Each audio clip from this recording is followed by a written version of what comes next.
Good morning, everyone. Just want to introduce myself. My name is Guy Osa, and I happen to be the incoming president for the OWASP chapter of New York and New Jersey. I also have with me a few of our chapter leaders. But before I do that, I want to reach out to the OWASP team that put this together. Takaharo, this is a great event, and thank you so much for organizing this. Personal thank for our producer, Oscar Oyena. He's done an outstanding job. And so we're looking forward to a great event. And so with that, I personally have been with OWASP for a little under 14 years. Um, what's OWASP all about? It's a community of all of us professionals wanting to help each other and help our community. And that's our goal, right? Security has finally made mainstream, and it's all about making sure our code is written correctly, well, and not too many vulnerabilities. With that, I want to introduce Evan Hernandez, one of our chapter leaders, who's with us today, as well as Zoe Brederman, who is as well a chapter leader, but also Zoe has been doing the WIA, and she's the committee chair for WIA Global. So thank you, Zoe. So with that, I'd like to mention a little about some of our founders, Tom Brennan and Thomas Ryan. They've been participating with OWASP since its start, and we have inducted them into our OWASP New York, New Jersey chapter All-Star Hall of Fame. So thanks go out to Tom Brennan and Tom Ryan, who have done significant assistance in not just the New York chapter, but the OWASP Foundation globally.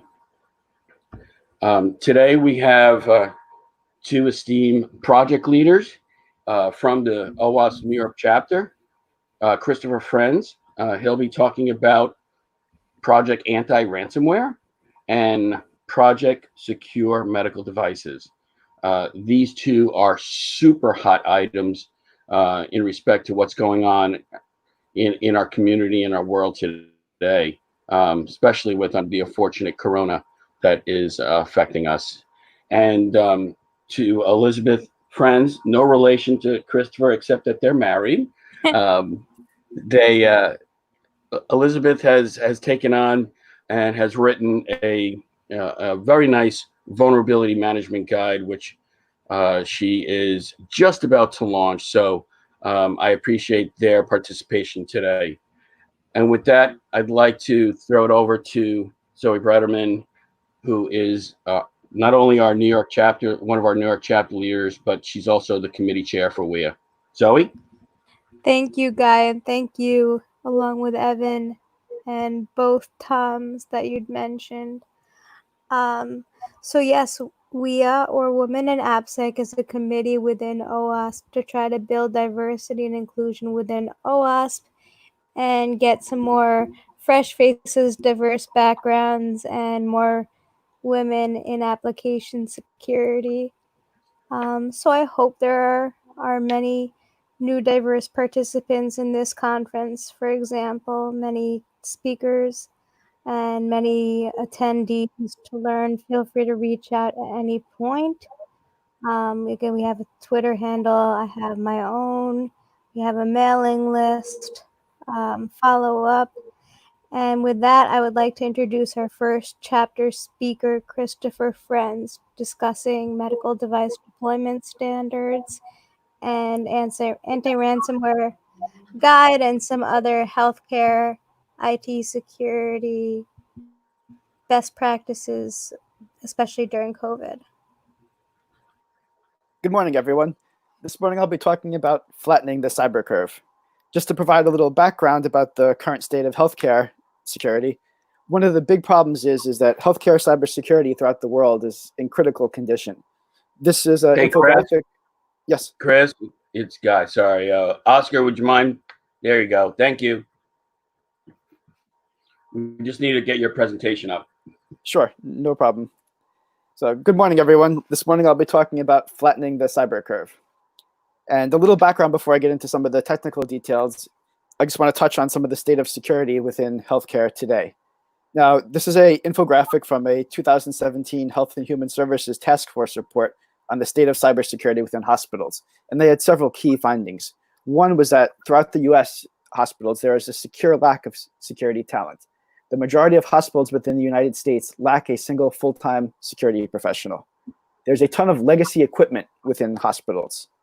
Moreover, this is heavily impacted by the fact that a lot of this legacy equipment, as part of the push to make everything electronic, have electronic health records and roll that out, a lot of this legacy equipment was brought online rapidly with little thought to the security repercussions. And as should be obvious for legacy equipment, a lot of this legacy equipment is strife with large numbers of vulnerabilities. Now, this creates a lot of security challenges for hospitals, but what really works to compound a lot of those challenges that exist within healthcare security is the culture behind a lot of healthcare security decisions. Healthcare is very, very focused on compliance. In the US, it's compliance with HIPAA regulations. Throughout the rest of the world, there are other compliance regulations, but healthcare is very, very focused on maintaining compliance with these various regulations. And while compliance in and of itself is not necessarily a bad thing, it's critical to distinguish as InfoSec professionals that compliance and security are not always the same thing. It's perfectly possible to be fully compliant and still be fairly insecure. And this is a common situation that we see within healthcare environments around the world. We have healthcare organizations that are fully HIPAA compliant, but the problem is they stop with HIPAA compliance. Now, HIPAA itself was drafted in 1996. Technology has changed a lot between 1996 and present. So it's very easy to be compliant and not be secure. Now, compliance, in my opinion, should be viewed as a benchmark and as a starting point. It's the minimum standard. It shouldn't be the end goal. And I kind of view compliance as kind of like shooting for a D grade in the class. Yes, if you're compliant and that's what you strive for, you check all the boxes, you technically pass, but doesn't necessarily mean you're doing a good job. And this is one of the problems that we see within healthcare today. Now, if you add up all of these lack of security professionals, environment rife with vulnerabilities, premature overactivity, interfere with everything else, basically flat works, and this attitude towards promoting compliance, you get a lot of severe security problems. And this was very well illustrated with the WannaCry attacks within 2017.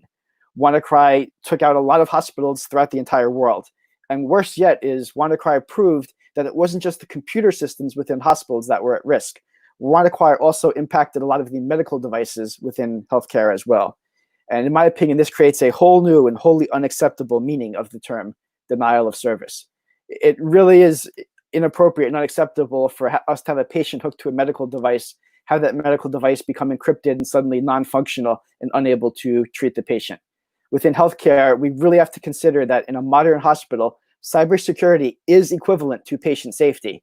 And we must do everything we can in order to keep patients safe. And that really does involve hospitals increasingly adopting good cybersecurity practices. So that kind of set the stage for a lot of the OWASP projects that I began to develop. Back in 2016, I was one of the co-authors of the OWASP anti-ransomware guide. This actually was released a few months before WannaCry and was starting to take aim at all the ransomware attacks that were beginning to target hospitals, beginning with the Hollywood Presbyterian Hospital. So one of the things I wanted to do is provide a set of roughly 45 controls, because it's now at version 2, that hospitals or any organization for that matter could use to begin to mitigate against, respond to, recover from ransomware attacks. And that's a guide that goes through 45 such controls. About a year later, I developed the initial draft of the OWASP Secure Medical Device Deployment Standard. That's now on version 2 as well. And version 2 has been co-endorsed by the Cloud Security Alliance. So that became a collaboration between OWASP and the IoT working group of the Cloud Security Alliance. And we worked together when we put out version 2 of that guidance. And that goes through a lot of controls of what hospitals can do to ensure medical devices are deployed with proper security standards in place. And we'll touch on some of the content of these projects as we go along in the presentation. Now, one of the things I want to call attention to is with the COVID pandemic going around the world, there has been really increased InfoSec challenges for healthcare throughout not just the US, but throughout the entire world. Some of the trends we're seeing within healthcare today in response to the pandemic is that there's been a rapid expansion of remote access, often using insecure personal devices. Rapid adoption of telehealth technologies in order to prevent patients from having to leave their homes to come to the doctor to help with those stay-at-home orders. Telehealth has been rolled out very, very widely throughout the world. But for a lot of hospitals, they weren't prepared for those rollouts. They weren't ready for it. It's something that was prompted by the pandemic and rushed out in a short period of time. Likewise, to deal with all the patient surges hospitals were experiencing, there are rapid additions of PCs, medical devices, and other IoT devices to hospital networks in order to accommodate these patient surges. There's huge surges in temporary workforces, doctors and nurses being brought in who aren't normal employees of healthcare organizations just to help treat the surge of patients. And due to the timeframes of this, within a lot of hospitals, there was a completely inadequate level of risk assessment in terms of how all these technologies were rolled out. They were rolled out quickly with little regards to a lot of the security implications of taking these actions. And that led to the development of a lot of inadequate security controls for all these technologies that have been rapidly put in place, which creates some huge security challenges for healthcare beyond the challenges that already existed. One thing I want to point out is I also do chair the AHIS, the Association for Executives in Healthcare Information Security. I chair their Incident Response Committee. And about a month prior to COVID, we did release guidance to all hospitals for information technology considerations for a disease outbreak. So for anybody interested in learning more about these kinds of challenges and some of the things that can be done to prevent them, there is guidance available as well for that digs deeper into this. But just to illustrate the impact of all these security challenges that hospitals are facing during the COVID pandemic, you're seeing a real surge in attacks. And a lot of leverage all of the technology that was already rolled out with no consideration for the risks involved. For example, we saw a Czech hospital hit by a cyber attack while the pandemic was very heavy within that city. So we're seeing more and more attackers were starting to actually target hospitals as patient surges were happening in those cities. So the Czech Republic was one example of that. Similar attacks occurred against Paris hospitals. It occurred against hospitals throughout the US as well. And it's been a huge, huge problem because hackers are really taking advantage of all the confusion with caused by COVID. They're taking advantage of a lot of the fear associated with the coronavirus as well. Social engineering is at an all-time high. It's extremely effective right now because if you're promising links to free PPE, if you're promising cures to COVID, if you're promising relevant information about COVID, it's much, much easier now to get somebody to click on a link than ever before. And one of the things that makes this even more concerning is that a lot of these attacks are not just script kiddie type attacks or lone hackers. A lot of these attacks are being linked back to nation states. So we're seeing more and more nation state hackers actually linked towards this COVID-themed attacks occurring against hospitals. And this is very concerning because you have hospitals as a fairly soft target to start with, but now the level and skill of the adversary you're facing is ever increasing. And this is becoming a real problem. I will point out that, once again, the AHIS IR committee has also issued some guidance to hospitals about some of the defenses they can put in place to deal with nation-state level cyber attacks for anybody with more interest in this particular topic. But one of the great things to see, though, despite all these challenges healthcare is now facing, despite this surge of malware attacks, is a lot of the InfoSec community has been really stepping up to help hospitals and other healthcare organizations throughout the world. There are other examples, but one I'll call out with that works similar to OWASP is the COVID-19 Cyber Threat Intelligence League. It's a group of information security professionals that have volunteered their time to actually help eliminate a lot of the malware targeting hospitals, to help hospitals with the incident response process, to try to identify hospitals that might have been compromised and give them advance notice so they can correct the issues before bad things happened. And it's been really great to see, as a healthcare CISO, the InfoSec community really stepping up to help healthcare organizations get through this time. So that's been a very nice thing to see. Now, one of the things I've been very concerned with is, what are some of the things that hospitals can do to actually defend against this rash of COVID-themed malware that is currently targeting them? So as a security professional, I believe it's always important to prepare for the worst, even if we're hoping for the best. So we really have to think about what could possibly go wrong with situations like this. What are things we could do to protect against that? And I was really concerned hospitals lack security resources. Going back to our slide, a lot of hospitals don't have high-end security equipment. They don't have security staff on site. So what are some of the things that could be done to help even the poorest resource hospitals defend against a lot of these attacks?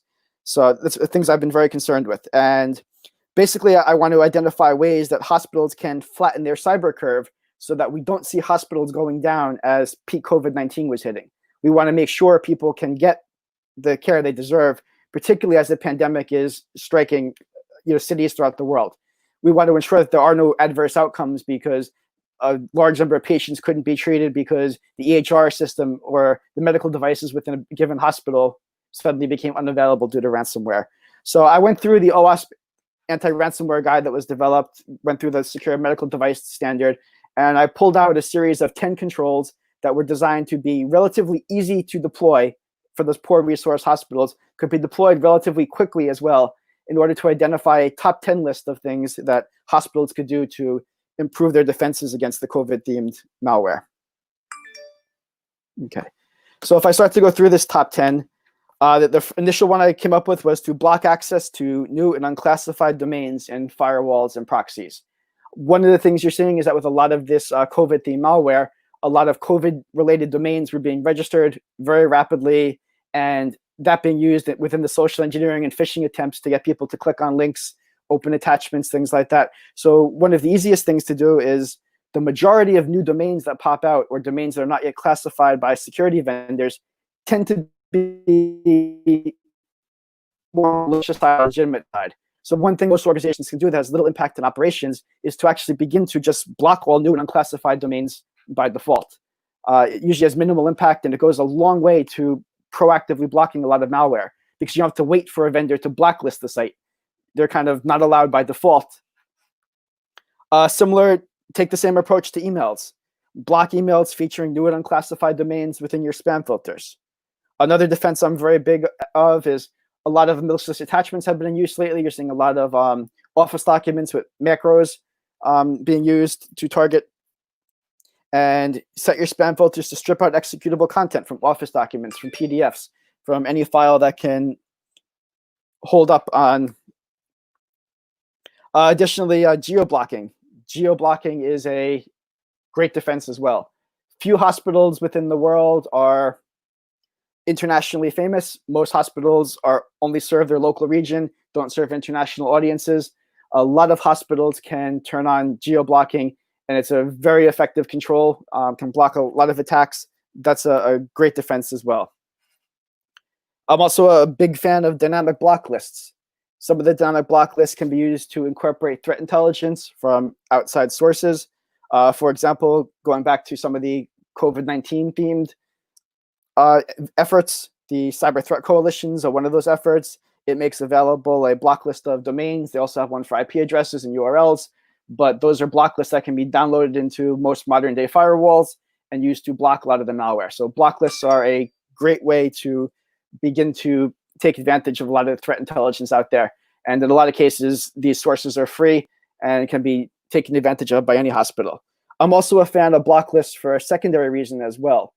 One of the things is, if a phishing attack or something else occurs against your organization, it's really, really useful to have an internal block list also. One of the things is typically in most organizations, if you have to block a malicious link or a malicious IP address, and you need a firewall rule put in, that requires escalation to a network team. But if you have an internal block list, basically any person who works on the help desk or somewhere else can easily edit a text file which comprises that block list, and you can be defended within minutes without requiring escalation to a network team. So it's a great way to improve the speed of your incident response process. Some of the other controls I'm big on embedding a canary email in your hospital website.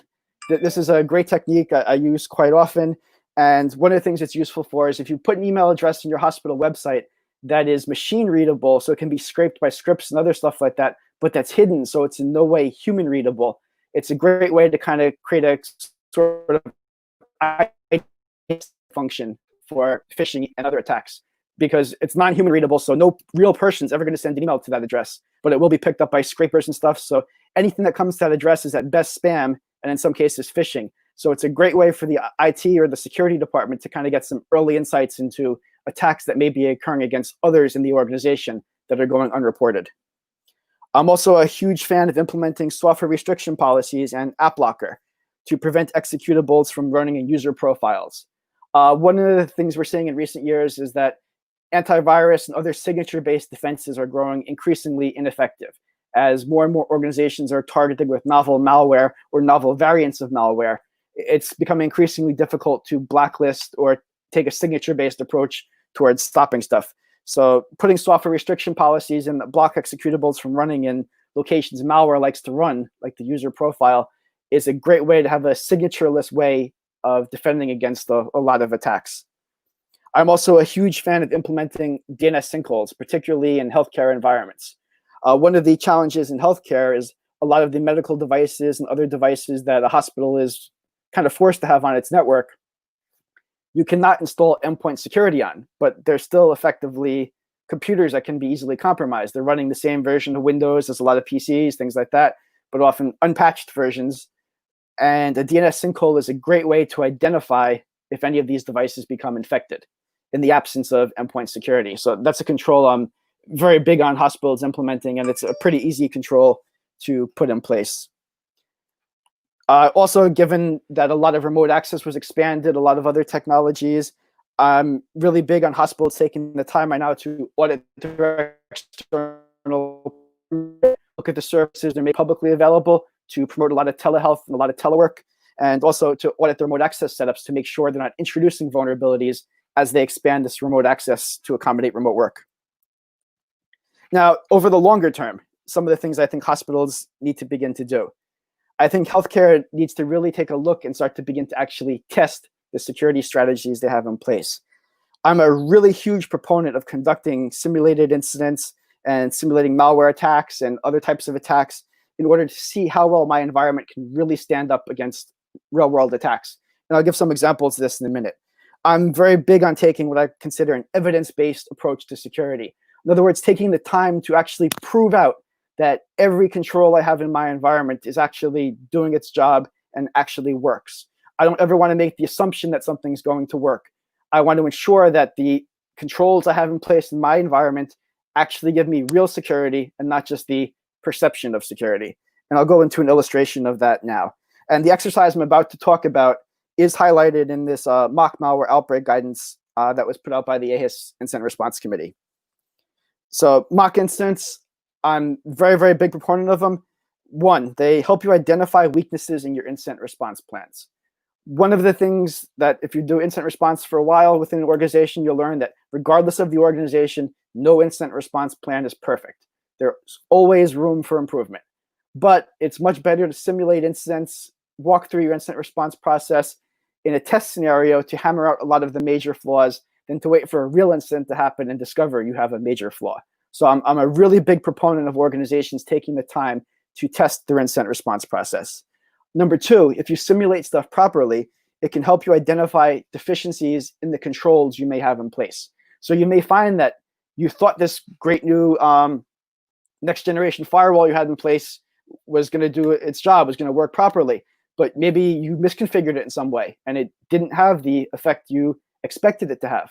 And testing is a great way to identify issues like that.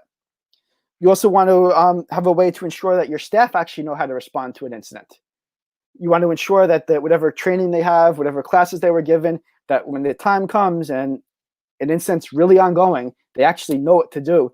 And the better skilled, the better prep they are at doing that, the more you're going to lessen the time it takes to contain the incident, the more damage is going to be reduced to the organization, and the better off everyone's going to be.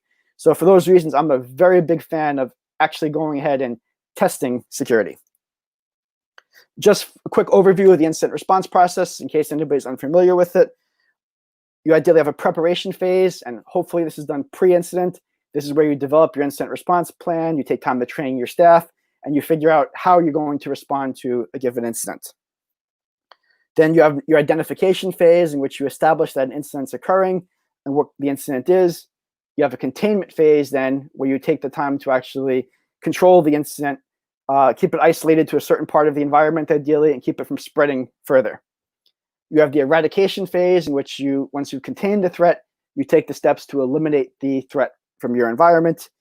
The recovery phase, in which you begin to restore the environment to the pre-incident state to resume normal operations. But the most important part of all of this is the lessons learned, because that's where you can actually identify what went wrong, what allowed the incident to happen, what could you do better next time. And you could take all of the things you identify and use that to your preparation for the next incident. And simulating incidents is a great way to go through this process, identify those lessons you could learn, and improve your plan before a real incident actually occurs.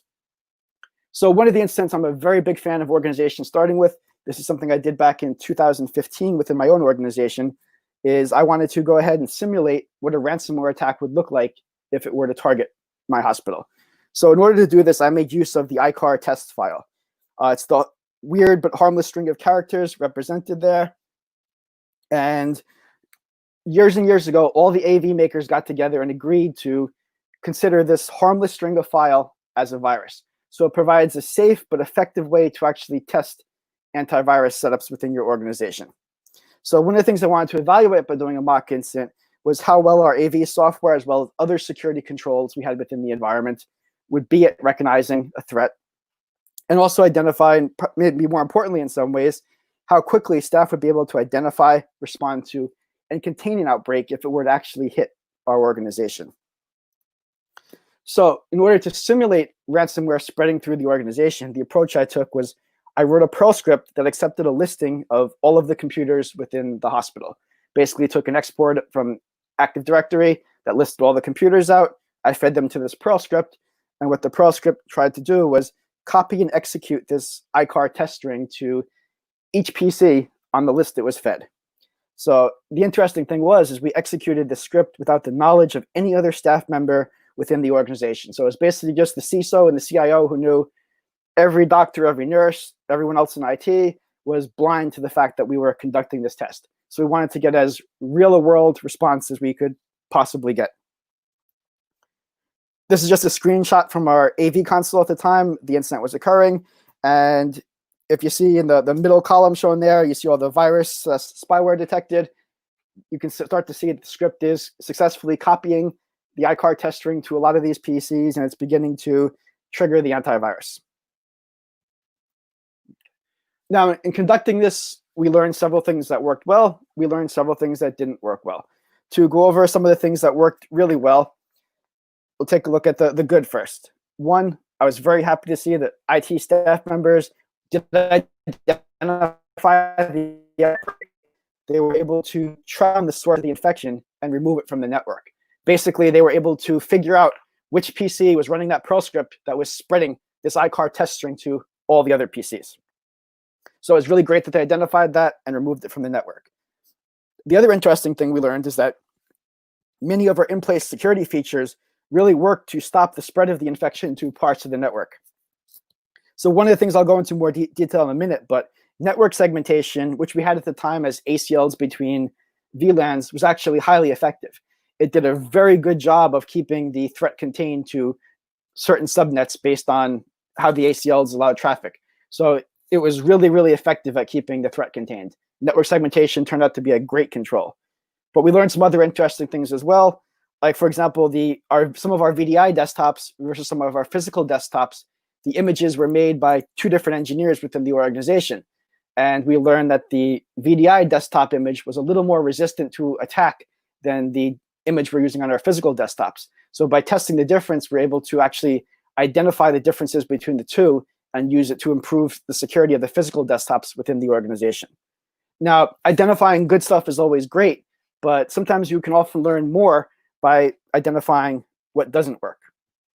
So some of the interesting things is that, yes, the incident was detected and contained by IT, but it did take longer than I would have liked. So that was identified as something we needed to improve upon. The other disconcerting thing was that we had all these antivirus prompts going off on all these PCs throughout the hospital, and not one doctor or nurse or non-IT employee bothered to pick up the phone and notify IT that anything was going on. So that was a clear thing we identified that we had to improve upon. So what do we do with this? What are the lessons we learned, and what do we do to based on what we learned. Some of the things we did is we updated the configuration of our AV software to make the outbreak even more noticeable to IT staff. In incident response, the faster you can get the response time down, the better off you're going to be. So rather than having the AV software just start emailing IT, one of the things we did that improved response time is we hooked the AV software alerting into our ticketing system. So we found it prompted people in IT to address it quicker when large numbers of tickets started opening up in their name versus just getting emails. So that was one of the things we did. We did a lot of internal training after this as well to further work with IT to improve the response time. And also did a lot of training throughout the rest of the organization to improve security awareness and why it's important for even doctors and nurses to care about cybersecurity. Patient safety aspects of security in modern hospital. But it was great in that this allowed IT and other staff members to now better understand the need for certain security practices. And based on the results, we were able to further harden the security of our network infrastructure. And in particular, this actually prompted us to move to a more zero trust model. Because as I mentioned in a previous slide, network segmentation was proven to be an exceptionally effective control. The problem is we had network segmentation based on ACLs and subnets at the time, and losing an entire department, even though it might have been contained to a single department, was still going to be unacceptable from a patient care perspective. So that got us to really look at ways in which we could take our network segmentation to an even more fine-grained level. So we decided to go down the zero trust road with that. And what zero trust does is zero trust enforces the creation of a perimeter around every network device. Basically, you put firewall rules in that only allow communication that is essential. Any communication that's not deemed essential is blocked by default. So it's a really great way to mitigate the spread of malware and other threats within an organization, because odds are that communication is probably blocked by default and not going to be allowed. Now, the big question is zero trust is really simple concept, but getting there is a whole nother matter. So what are some of the steps we took to actually begin to implement zero trust? First, challenge with zero trust, and I'll go through these more in depth in coming slides, but a quick overview of the high-level process is, first we had the challenge of identifying all the information systems on our network. Not a trivial thing to do, as most organizations are blind to how many devices and the diversity and what types of devices they have on their network. So mapping that out was our first challenge. The even bigger challenge, however, though, was actually taking the time to identify how data flowed between all of those devices and all those systems on our network. Once we identified the data flows, though, we were actually able to take the identified data flows and use that as the basis for creating the rules for network segmentation. And because I'm very, very big on testing, once this was all put in place again, we repeated the incident. We repeated a bunch of other testing as well to ensure that the zero trust controls and network segmentation we had put in place were actually going to be effective. Now, take a little more in-depth look at that. The first challenge, identifying the information systems, identifying where all the data is within an organization. This is actually a very difficult thing to do. And the first thing I will stress is that this effort needs to involve a lot more than just IT. This is not something the IT department can do in isolation and not something it can accomplish on its own. Because you'll find that there's a lot of data that exists in any organization that may be outside the direct control of IT. For example, you may have a finance department that sends data to an external vendor for billing, things like that. There may be paper-based records, not really relevant to zero trust, but a lot of data exists there as well. This process may help you uncover a lot of shadow IT. There might be some BYOD going on. And this process will help you identify all of those sources. And I will point out that within healthcare too, this needs to include more than just computers, servers, things like that. You have to include medical devices and other IoT devices, things like security cameras. Basically, any kind of device that gets plugged into the network, you should include in this effort. And it is a time-consuming effort. But this is really where the big challenge lies. The big challenge lies in identifying how data actually flows through all these various devices. And this was the toughest process, but anybody who's going to attempt zero trust, I would say this is the process you want to spend the most time on. The more thoroughly you take the time to map this out, the less breakage you're going to see occur as you begin to put those policies in place. So you want to spend a lot of time here. You want to be very careful with this step of mapping out how everything communicates with each other. Now, in order to do this, the ideal case was we were able to interview the system administrator, and they knew where data was coming from and going to. Unfortunately, more often than not, this was the case that worked, because people were not as aware as you would think they should be about how a lot of their systems worked. So a lot of times we had to turn to things like manufacturer documentation to see the various ports and protocols that their software communicated on. In some cases, we collected and analyzed NetFlow data. Some newer tools are popping up now, like for virtual environments. You have things like VMware vReal's Network Insight, which will record network traffic for virtual machines. So those are some newer tools that didn't exist when I did it, but that go a long way in helping with processes like this. In some cases, we even worked with tools like Wireshark to identify the communications, which was time-consuming, but in some cases, that's what we had to do. Now, but once we have a data flow is identified, this becomes the basis for implementing the network segmentation rules. So in other words, the data flows we identify, we put the rules in to allow that traffic, and anything else, there's that default deny policy that blocks it by default. So it's only the identified necessary data flows that we identify here. They become the rules for the traffic that we allow as we implement Zero Trust. And before I go into the network segmentation part itself, I will point out that even if your organization has no intention of doing Zero Trust, this is a very worthwhile exercise to do. Not only is the asset discovery useful, but if you understand all the data flows that should be occurring within your organization, it makes it far, far easier at a later point in time to identify a data flow that shouldn't be occurring within your organization. So it can really help with later incident response processes as well. Now, we decided to begin our Zero Trust journey in our virtual environment. And virtual environments were environments that were traditionally hard to secure, for the reason that if you had two virtual machines that sat on the same physical server, communication between those virtual machines often happened on the back plane of the server, and it didn't go through a switch or didn't go through a firewall. So it made it very hard to secure communications between that. That all changed a few years ago with the introduction of software-defined networking technologies. Things like NSX from the VMware side, or Hyper-V network virtualization side. And the approach has really made Zero Trust a lot more feasible within data centers. We're a VMware shop, so we went with VMware NSX, and we made heavy use of the distributed firewall, which basically allows you to put a little firewall in front of each virtual machine and allows you to control traffic that comes into or out of every virtual machine within your environment. So the approach we took to rolling out NSX is we started with the simple stuff first. We started with the most widely accessed systems with the most well-known services. Things like DNS, DHCP, NTP, things where pretty much all network engineers understand the protocols. They have the ports memorized. So the reason we did this is the chance of breakage was minimal. We were still improving security, and it gave our engineering team time to learn the NSX product. Once we kind of got some familiarity with the product, doing these really basic systems first, we then moved on to doing our VDI desktops within the environment. VDI desktops were a great next target because the nice thing about VDI desktops in most environments is they're clones of each other. So once you figure out a set of policies that works for one virtual machine, you can pretty much apply that set of policies to every VDI desktop within your environment. So it made a great next step because we were able to protect a fairly large number of endpoints with fairly little work.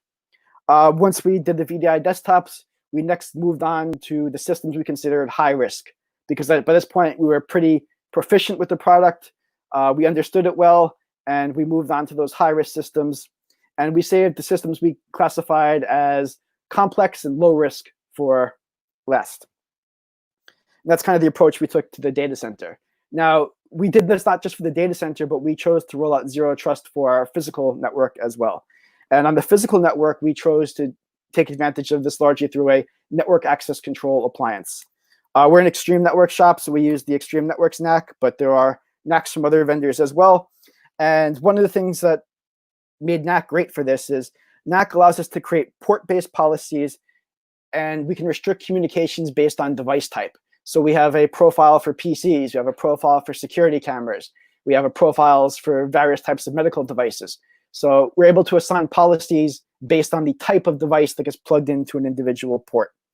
And NAC is really great because we can protect against two devices plugged into the same switch. So we might have a PC that's plugged into a given subnet, connected to the same switch as another PC that's on the same subnet, and we can still have policies within that switch that can prevent those two PCs from talking to each other.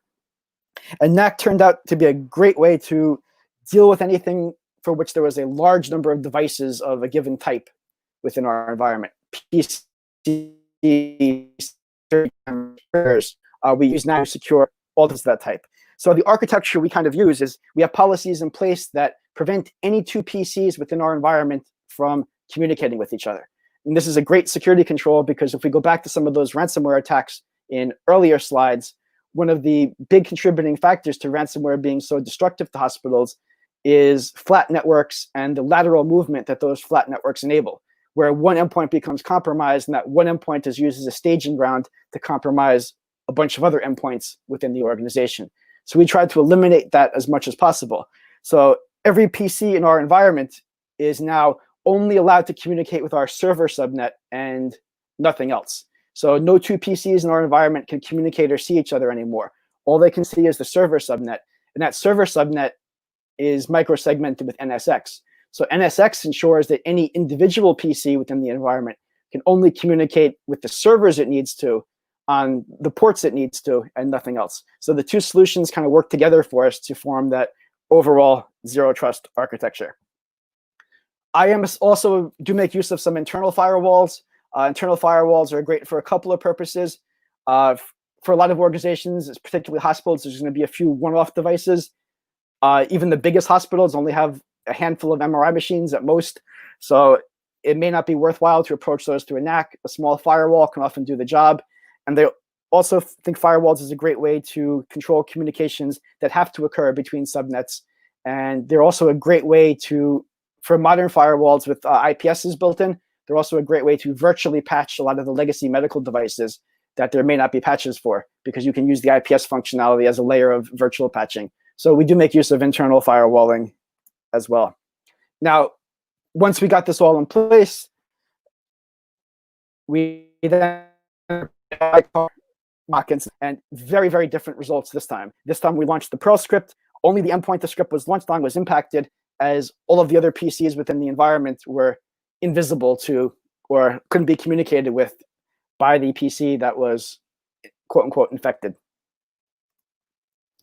Now, I'm a big proponent of defense in depth. So we've done a lot of work on zero trust, but it's really important to remember that zero trust is a great security control, but zero trust is not a panacea for all information security needs.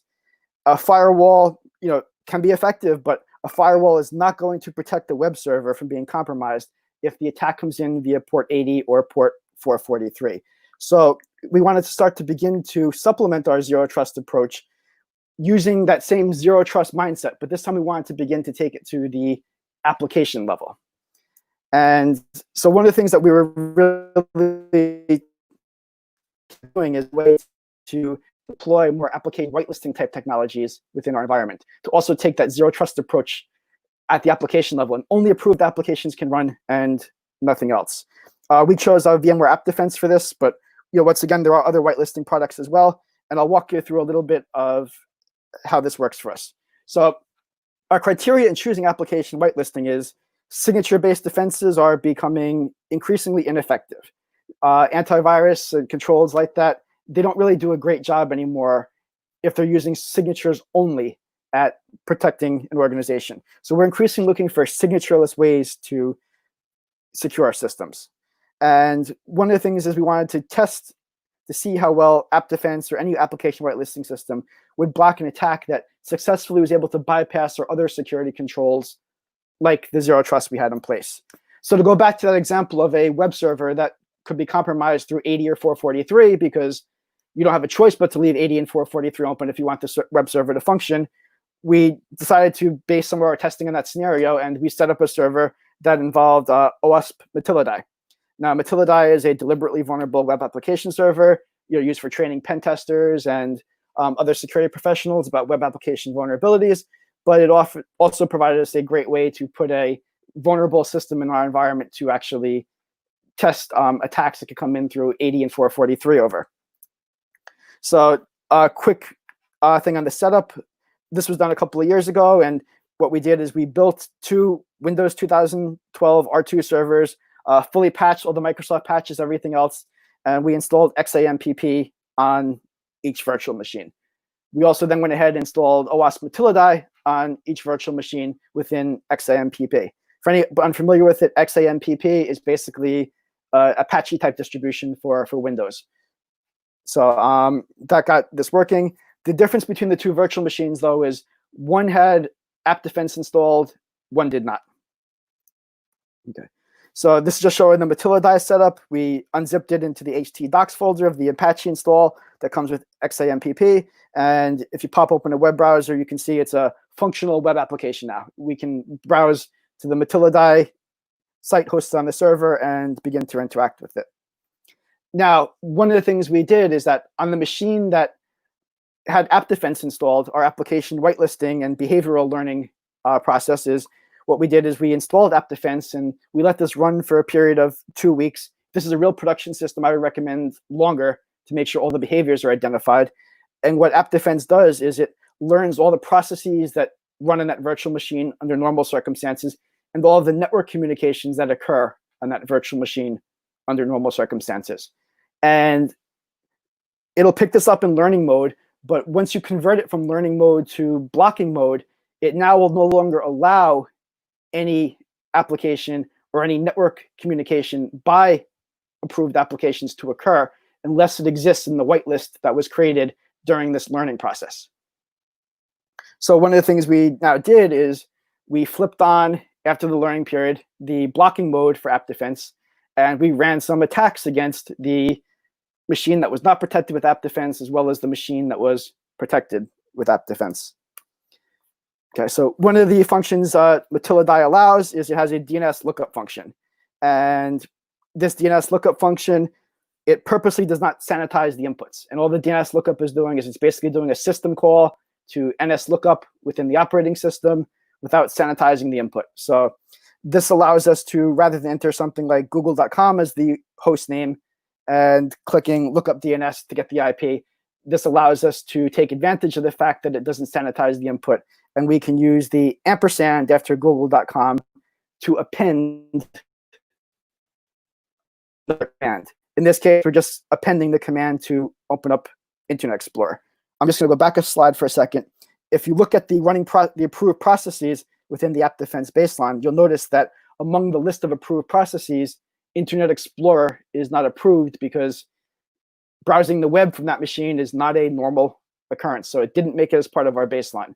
So Internet Explorer, it's a legitimate application, but it was not approved to run within this virtual machine. So we enter this command injection command here, try to get Internet Explorer to run, and this worked perfectly on the machine running Matildae without app defense. If we look at the machine running app defense, we see the OS command injection attack was picked up and IE was not allowed to run because we got an error that IE was not only not an approved application, but that it was trying to make a connection attempt to an unapproved IP address as well. So this is some of the behavioral monitoring that we've been working on putting in place within the last year or so, basically trying to extend that zero trust approach beyond the network level and taking it more towards the application and operating system level. Very, very big on keep testing and improving. Some other tests we've done, just to give an example, is we also did an example where we changed Explorer.exe to a mock ransomware screen at one point to gauge employee reactions. So there's lots of things you can do to test, and I'm a very big proponent of it. I just want to cover some of the stuff is that Interfaith, the hospital I work for, was actually one of the first hospitals in the world to actually go fully zero trust. So, and this is some of the approach that we use to actually get to this state. Now, one of the interesting things is I can actually provide a real world example where our zero trust network actually did help us defend against an attack. We had a case where one of the x-ray machines within the hospital failed. And the biomedical company which serviced the x-ray machine, unfortunately, they didn't communicate with us about this, but they couldn't find the firmware to install that x-ray machine to service. But they did service the same x-ray machine at another hospital in the New York City area. Now, one of the things that they did is, unbeknownst to us, they cloned the hard drive in that other hospital's X-ray machine. And they used that cloned hard drive to restore our X-ray machine to service. Now, one of the problems with this is they didn't check to see if the other X-ray machine was clean first or absent of any issues. And they now brought that hard drive to us, used it to turn our X-ray machine back on. Now, within a few minutes of this getting turned back on, we had our DNS sinkhole going off, and we removed the device from the network. And because of the heavy network segmentation, even though this X-ray machine now came pre-installed with the configure virus because of the hard drive they cloned, it didn't spread to anywhere within the organization. Our zero trust policies kept it completely contained. And within a couple of minutes, this was off the network and issue was resolved. So it was a non-issue for us because of the heavily segmented network architecture we have in place. And all it really made for us was a very interesting phone call to another hospital. But it was a very interesting way to have a perimeter breached. And it shows you how why internal network segmentation is also very, very important, because there's all kinds of ways your perimeter can be breached in a modern organization, particularly with BYOD and all kinds of cloud services and data coming and going from everywhere. There's all kinds of interesting ways that you may never suspect that your perimeter can be breached. And it's one of the reasons I'm such a big fan on internal segmentation as well, is for unexpected scenarios like this. Now, one of the things I want to point out is that a lot of the COVID-themed malware and other stuff we talked about at the beginning of the presentation, it's starting to slow. COVID is starting to slow down itself. Hopefully it stays that way, but at least right now there's a temporary lull in the amount of COVID cases the world is seeing. And I think it's really, really critical at this point that hospitals take the time to reassess their COVID-19 strategies and assess the security implications of a lot of the changes that they put in place. Now is the time for for hospitals to really take the time to identify and fix any of the security problems that arose as they rapidly rolled out all of that technology to deal with COVID. And the next speaker will also touch on this. I'm going to touch a little bit on a risk assessment process that can be used for this, but the next presentation will also be great coverage for this, because it's a very in-depth approach to vulnerability management that can be very useful in a lot of these assessment efforts. But I just want to, as one last thing, go through a quick risk assessment process I often use in healthcare. Now, one of the keys in healthcare is that it's very important to get nurses, doctors, and other clinicians to play a role in the risk assessment process, because there's a lot of patient safety aspects involved within the cybersecurity aspects. For example, if a patient is hooked to a critical medical device and a cyber attack is starting to happen, maybe that medical device becomes malware infected or not. Yes, there's cybersecurity considerations, but there's also patient safety considerations of, can that patient be moved? Can that patient be disconnected? Clinicians have to play a part in the process.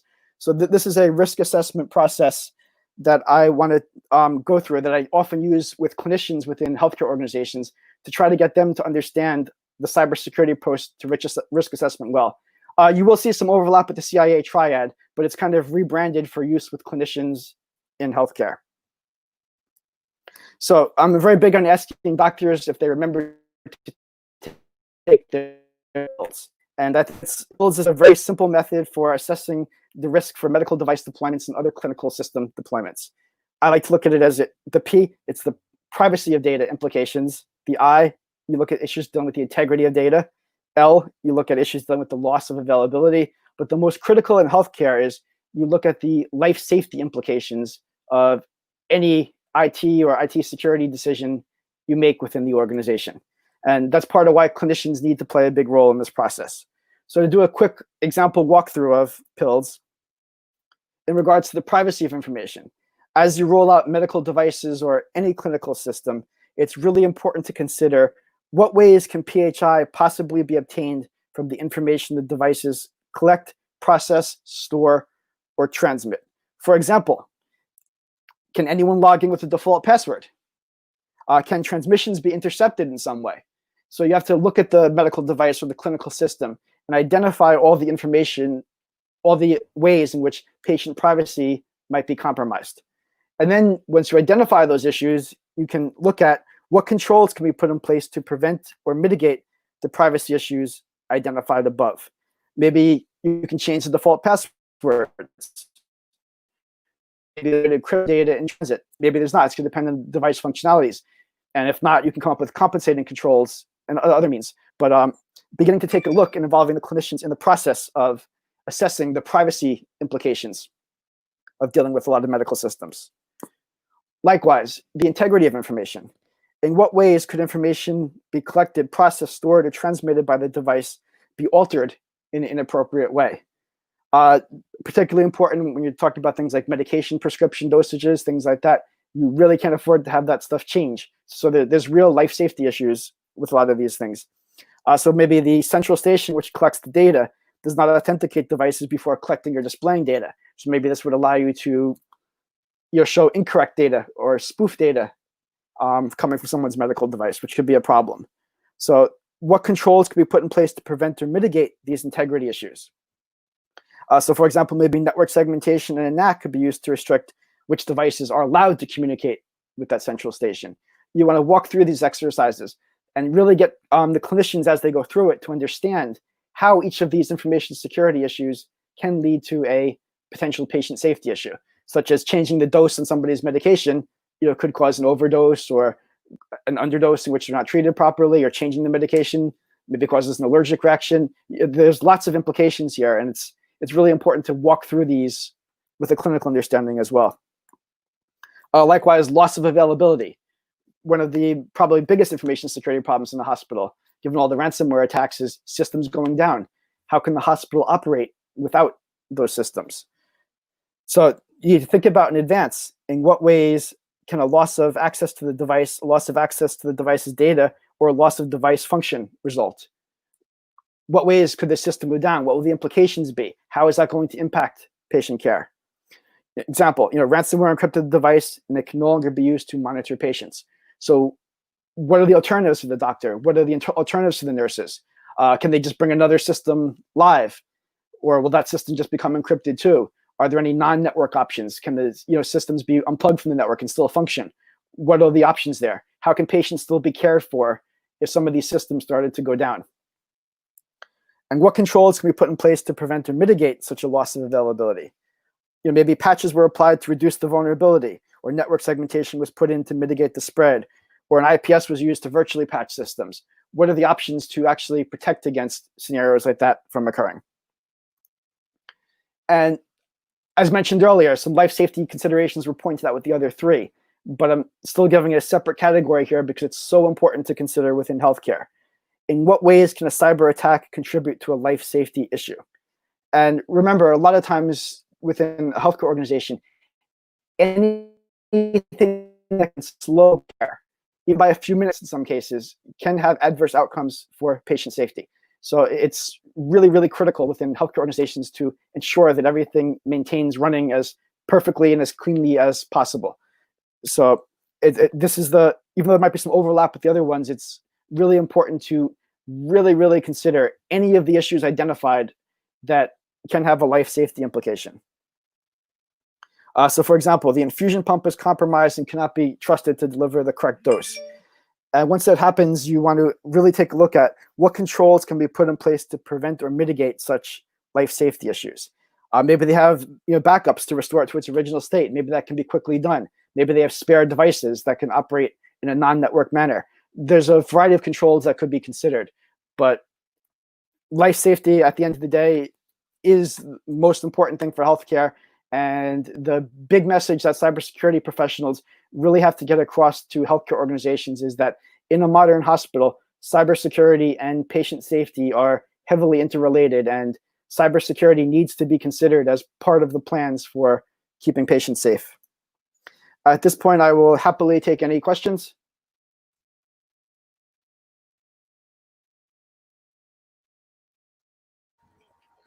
So this guy here, I saw that Veronica Schmidt asked if these tests that you were conducting, were they done only in healthcare endpoints or medical devices such as surgery robots, cardiac equipment, and so forth? These were done mostly with endpoints. It's a little harder to do with the medical devices. One of the problems with medical devices, particularly older ones, is they don't often respond well to even things like vulnerability scans. Unfortunately, it's very common to even see like a vulnerability scan crash a medical device. It's not that they couldn't, in theory, be done with medical devices. I've only really targeted endpoints and like normal desktop endpoints and other kinds of IoT devices at this point, just because it's hard to do with medical devices, particularly in a hospital. If I had to do it with medical devices, I would probably do it with spare sets in a test environment. But once again, in most hospitals, unless you're a really large hospital, it's kind of hard to have the premium space just to have a test lab to run these tests against medical devices. And even for larger hospitals, there are certain types of medical devices like surgical robots where there's probably only a very small handful, within the organization. And they're probably not going to want to dedicate one for cybersecurity testing because they're expensive and they're often big revenue generators for the hospital. So it's a little trickier to do it with medical devices. It's not that I'd be opposed to do it, but my advice would be if you're going to try some of the stuff with medical devices, it should be tried in an isolated test environment because of a lot of the potential issues that could be caused by that. So, that brings up a really good question. Surgery robots, do you have surgery robots online? Are they IoT? Some hospitals do. My particular hospital, we don't currently have any surgery robots, but and I mean, there are clear advantages to a lot of this technology. Like one of the great things about surgical robots is that even a surgeon with really great hands, everybody's hands shake a little bit, whereas the robot will make a perfectly straight cut. So that improves the time for healing for the patient. There's the advantage on the clinical side to a lot of these technologies. The key is the advantages do have to be weighed against some of the risks that having some of this stuff networked introduced. I'm not by any means saying that this technology shouldn't be used and shouldn't be networked within hospitals. My major point is that, yes, we should use the technology, but that we should also take the time to ensure that risk is properly assessed and that the proper controls are put in place so this technology can be used to safely and to improve patient outcomes rather than becoming a vector for one day creating a adverse patient outcome.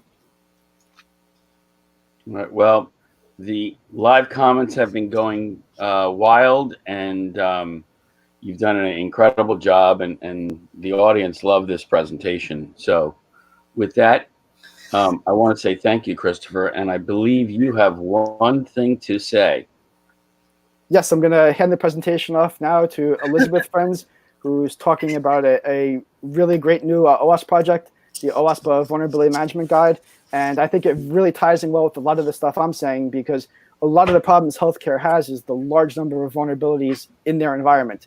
And I think the next presentation is a perfect example of the process that should be followed for working to identify all those vulnerabilities and developing proper plans for beginning to remediate and address a lot of the vulnerabilities I've discovered. So I'm handing everybody off to a very interesting next talk that really ties in well and builds on everything I just discussed. Woohoo! Thank you so much, Chris. Can you see my screen? Yes, we can. Can you hear me well? Yes, we can. Now, thank you. Please mute and feel free to interrupt as I go. I apologize in advance. I'm still coughing a little bit, so sometimes I would have to stop and take a sip of water. With that, welcome to OWASP Vulnerability Management Program, OVMG. Woohoo!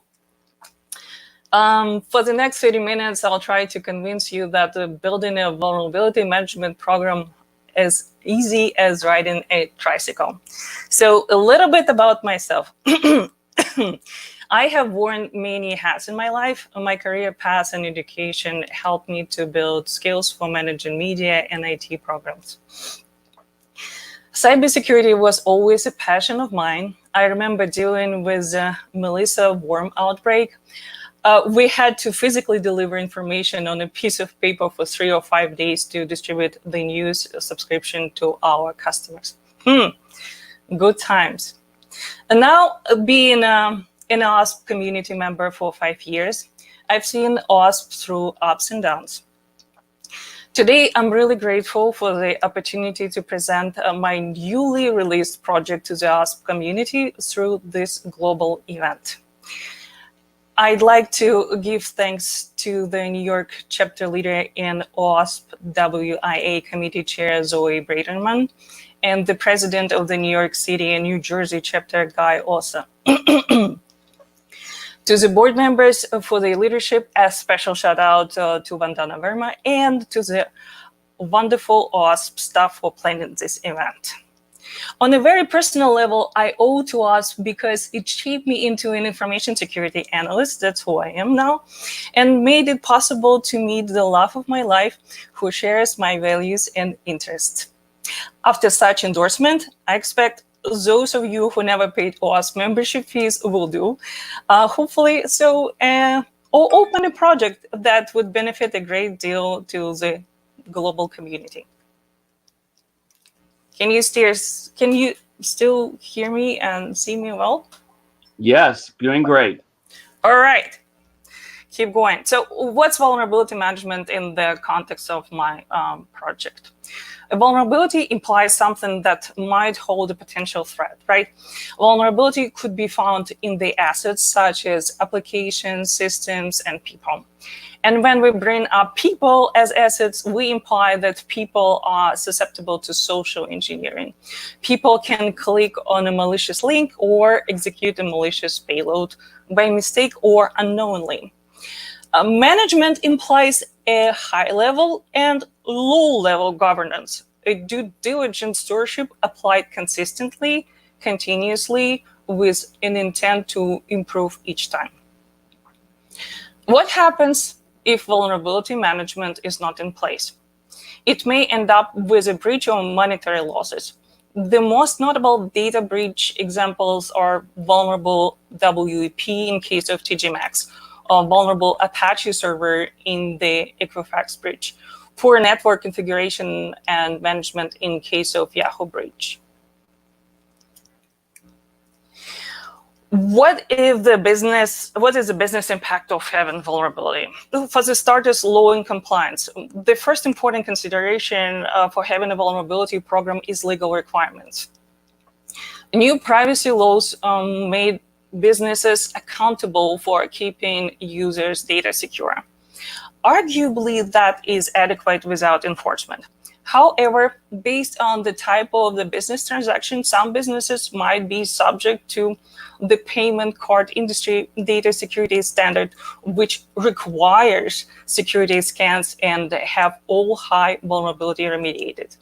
PCI DSS may apply the penalties that vary from $5,000 to $100,000 per month until the merchants achieve compliance. Data breaches and lawsuits. Equifax agreed to pay nearly $700 million over its massive data breach in 2017, which leads me to another thought. Where's my money? In reality, cyber litigations are not very common. Corporations are on the hook without being charged. When data breaches related lawsuits become ordinary events, the vulnerability management program would likely to become more adopted. There is no news that nation-state actors conduct continuous cyber offense to steal data. MITRE attack, which is a collection of adversary tactics and techniques, speaks to that. Technical weakness identification methods are described in pre-attack. An adversarial team identifies vulnerabilities in the system and based on the collected intel determines the best approach how to move forward. There is no brainer. It's much cheaper to keep raiding business targets than develop your own intellectual property. I don't know, like a vaccine. In the times like now, letting your competitors to steal your intellectual property may chain catastrophic consequences. Let's say none of the above is applicable to some businesses. Let's say all cybersecurity presence they have is an old website. What can go wrong without vulnerability management program there? I collect phishing emails. It is my passion to analyze and investigate them and report them, of course. Most of the phishing attacks are conducted using someone else's resources.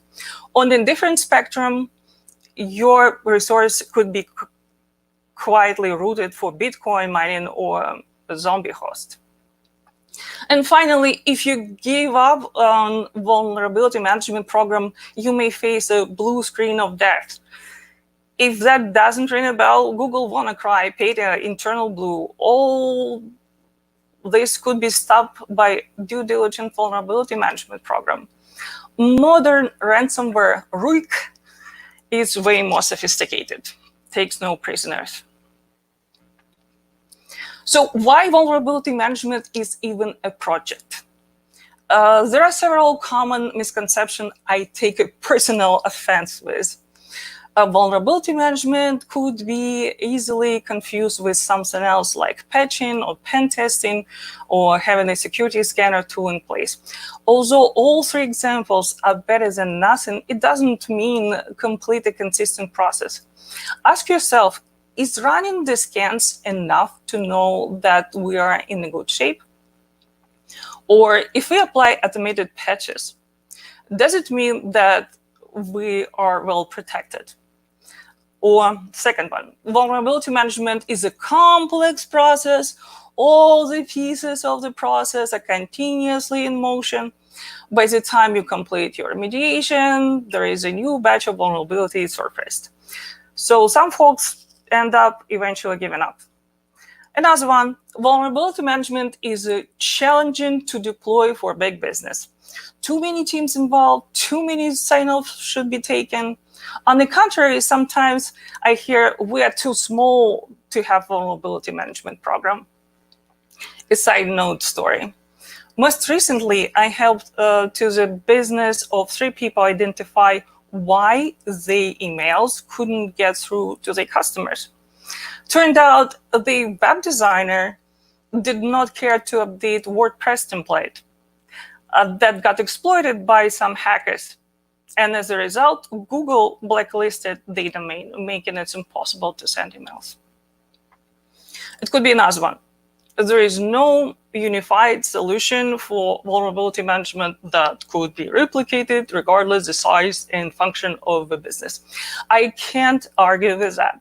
Cybersecurity should be tailored to each situation. Most of the information security standards and guidelines are quite lengthy and not easy to read. On the contrary, I'd like to simplify. My motto, you can make things more complex as you go. Then let's start with the essentials. So what are the components? Speaking of the essentials, the purpose of the OWASP Vulnerability Management Guide is to explain how continuous and complex processes can be broken down to 3 essential parts, cycles. Here they are: detection, reporting, remediation.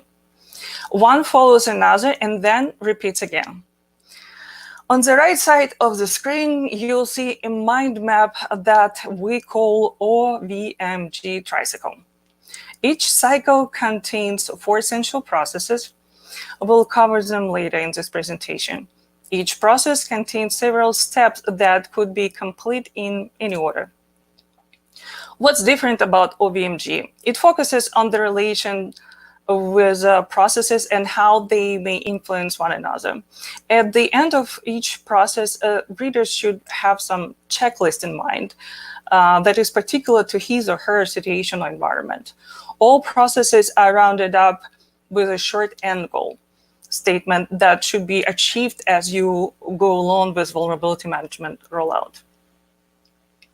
Please note that the processes described in the OWASP Vulnerability Management Guide invokes decision-making based on risk practices adopted by your organization. It's an important disclosure. The guide will help you to ask the right questions if you are tasked to roll out a vulnerability management program on behalf of your information security office, or if you are managing information security yourself. So how are we doing so far? We're still online?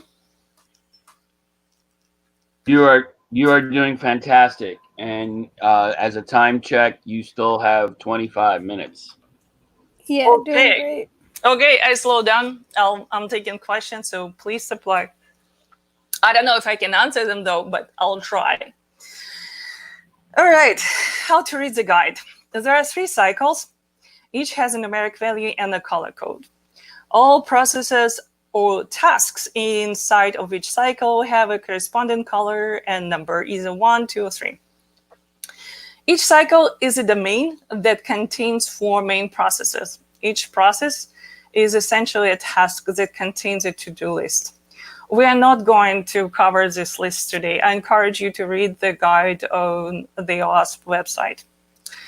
Inputs and outputs feed into for the continuous improvement of each task. For instance, the task scope influences multiple processes. How we set up our tools for vulnerability testing, how we group our assets for scanning and reporting, how we prioritize remediation, what metrics we would use in our reports, what exceptions from remediation and acceptable and what are not. All of these outputs of the scope may change under influence of the inputs of the scope. It is very important to remember your scope changes as you receive the feedback from reports and exceptions and other tasks. So detection cycle, first cycle. Detection cycle consists of the tasks such as scope, tools, run tests, and confirm findings. Just to reiterate, each of these processes contains an extensive to-do list, which for the sake of time, although we have some, we won't cover. During the detection cycle, we conduct the tasks that support vulnerability tests in essential ways. The principal activities are focused on defining and refining the scope after each round of a vulnerability management tricycle. That means when we go to the end, we going back to the detection. Getting tools ready and verifying the integrity, conducting tests and verifying results. At the end of the scope task, your management should give you sign-off on a specific vulnerability test in writing. Ideally, you would have to have your vulnerability management policy ready, but that might happen after you complete several rounds of vulnerability management tricycle. By completing the scope task, you should be able to explain why vulnerability testing is needed and how it benefits to the business. You should be able to outline next steps and understand the boundaries of the vulnerability tests. With optimized tools task, you should be able to adjust the tools to the scope of your security test, determine the type of the test, and ensure integrity of the tool of your choice. At the end of the detection cycle, after running the test of your choice, if we confirm our findings, it's very important. Confirming findings is a task of the detection cycle that helps to understand the security test results and uses the test outputs to fine-tune the vulnerability tool. So if you're not satisfied with what your tool, scanner, whatever have you produces, you go back and do it again. So determining security test. Here's a security test or VMG takes under consideration network scans, credentials versus uncredentialed scans, application scans, static code analysis versus dynamic scans, business ML security or social engineering security test. Network scans are suitable for detecting missing patches, misconfigurations, and default credentials on web servers and network devices. The credential scan usually provides more accurate results than non-credentialed. We tend to use no-credential scans for scanning assets exposed to the public internet. Note, when you are rolling out the scans for the first time, and that may include a first time for some particular group of assets, check the health of the assets before and after. While SAST analyzes the quality of code, DAST simulate real-world attacks. Note, DAST may cause some damage to the web application and underlying server. It would be wise to avoid running DAST in the production environment.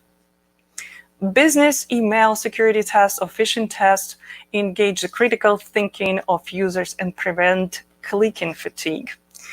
Social engineering tests are not very common to my knowledge, but are found to be a very effective way to raise self-awareness in employees. Note, retraining should be preceded by formal information security training. Note again, all recommended tests are complementary and not mutually exclusive, so you can have them all. The OWMG doesn't favor any particular security tool. The second cycle, reporting, targets activities that help an organization to understand a vulnerability in a measurable way. The key activities are focused on learning, categorizing and grouping assets, creating a meaningful key performance indicators that would become a cornerstone of vulnerability management reports, and assigning work for remediation. Asset group task helps us come up with asset groups categories, which may include IP subnets, application, departments, or team. In the next cycle, it helps us to prioritize remediation based on the asset's criticality. As a part of reporting cycle, we are refining metrics that would help us measure vulnerability management program in a way that makes sense to the audience. At the end of this activity, we should come up with the metrics we can consistently use in our reports. Creating an audit trail is a part of reporting cycle as well. Logistically, we can utilize ticketing system for that. The audit trail aims to become a workload for individuals who are responsible for code rewrite, patching, or retraining, taking retraining. The audit trail is a prerequisite for remediation work. The report task would conclude the second cycle and contains 11 to-do steps. Here we'd summarize security scanning results in a concise form that would be easy to read and understand for non-technical personnel. Metrics and assets. So how are we doing on time? You have 16 more minutes. 16 or 60? 16. Just joking.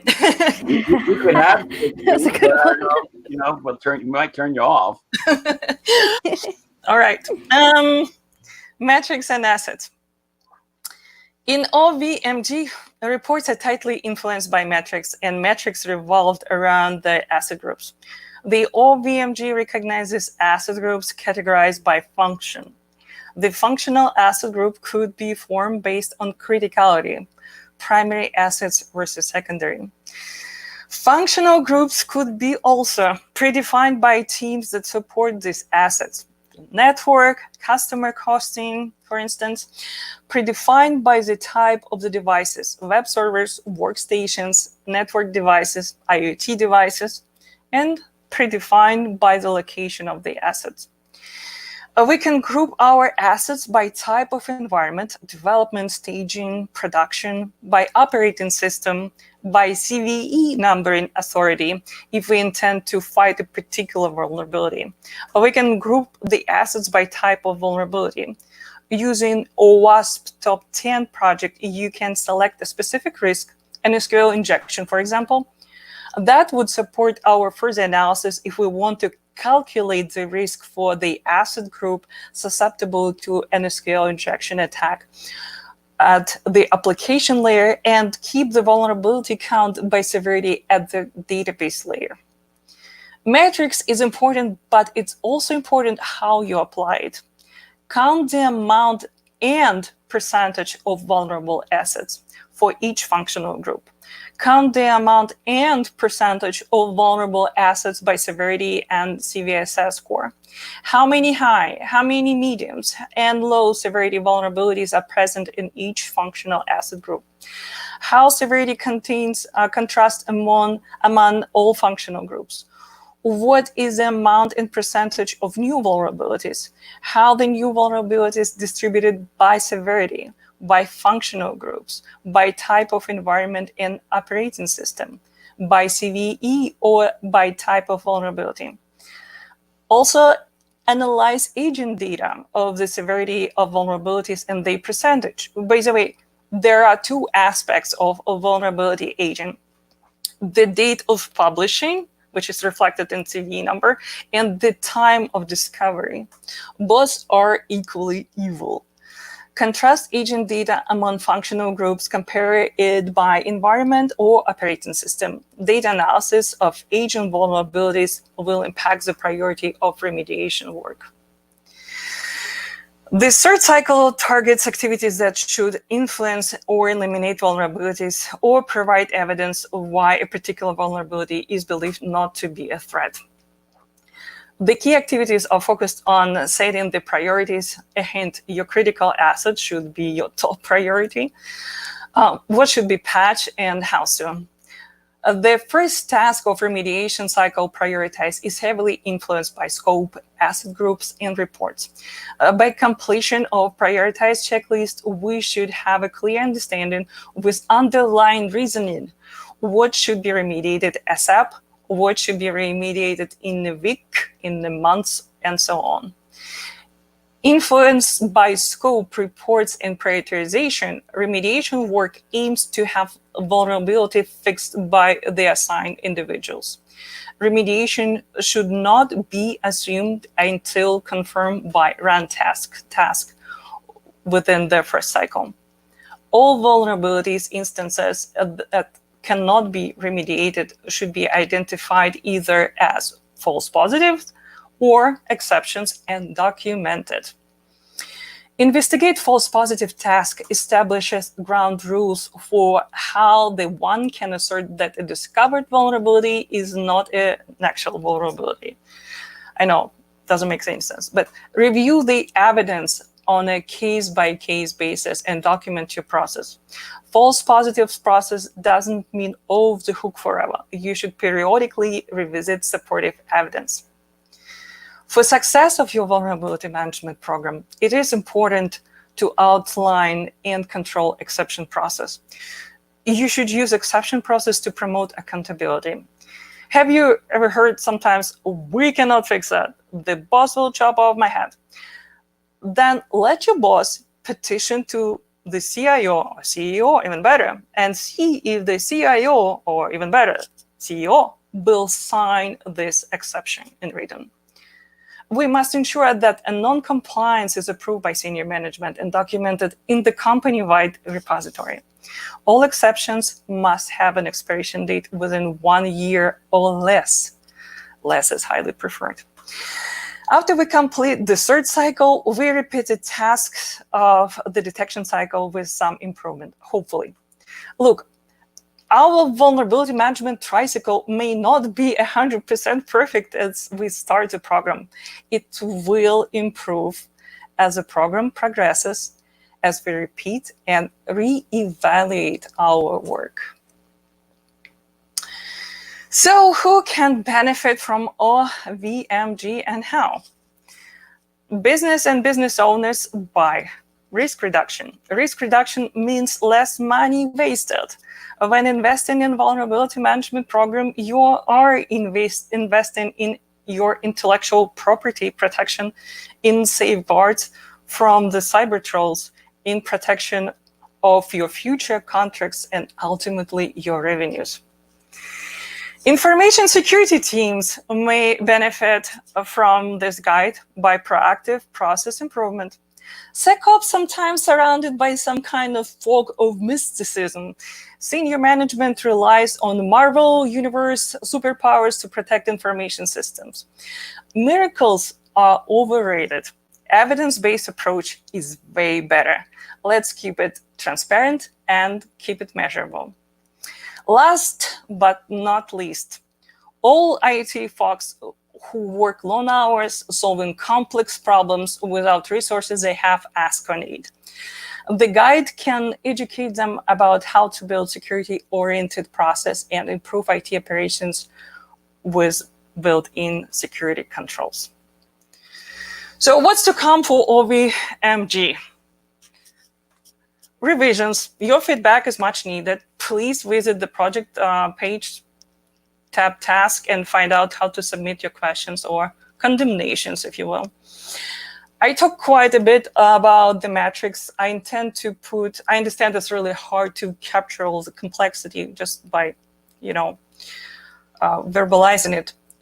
I intend to put a report template in Excel format to illustrate some of the proposed metrics. I hope to do it as soon as possible, but give it some time, maybe 3 months.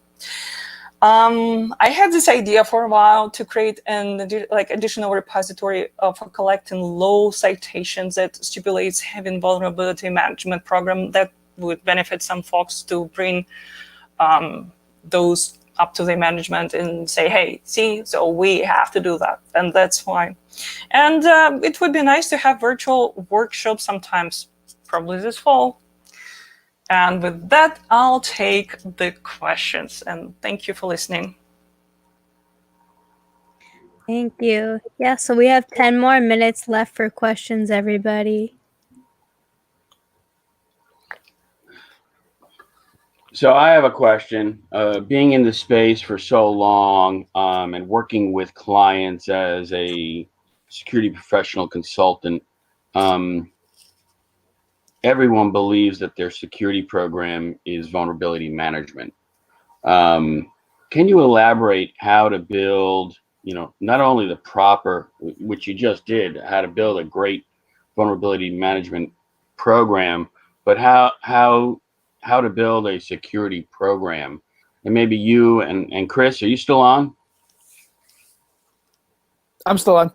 Yeah, maybe the two of you can maybe do that together, because a lot of companies are struggling, and they believe that all they have to do is vulnerability management. I'm glad you said it, Elizabeth.